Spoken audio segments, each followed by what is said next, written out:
Magandang araw po. Ako po si Eureka Jenny Filipino. Ako naman po si Angelina Tambuong. Ako naman po si Kissy Valivieso. Kami ay nagbibigkas ng tula na pinamagatang ang laban para sa kalikasan. Ang kalikasan, isang obra maestra.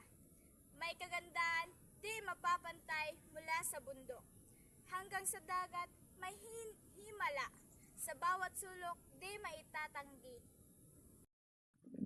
Ang mga puno ang nagsisilbing tagapagligtas. Ng hanging nagbibigay ng sariwang hangin, ang mga ibon na nag-aawit ng himig. Sa kalangitan na nagbibigay ligaya. Ang mga bulaklak na sisilbing pala, muti sa lupa nagbibigay ng kulay at ganda. Ang mga hayop na sisilbing kasama, sa kagubatan nagbibigay ng saya. Ngunit ang kalikasan ay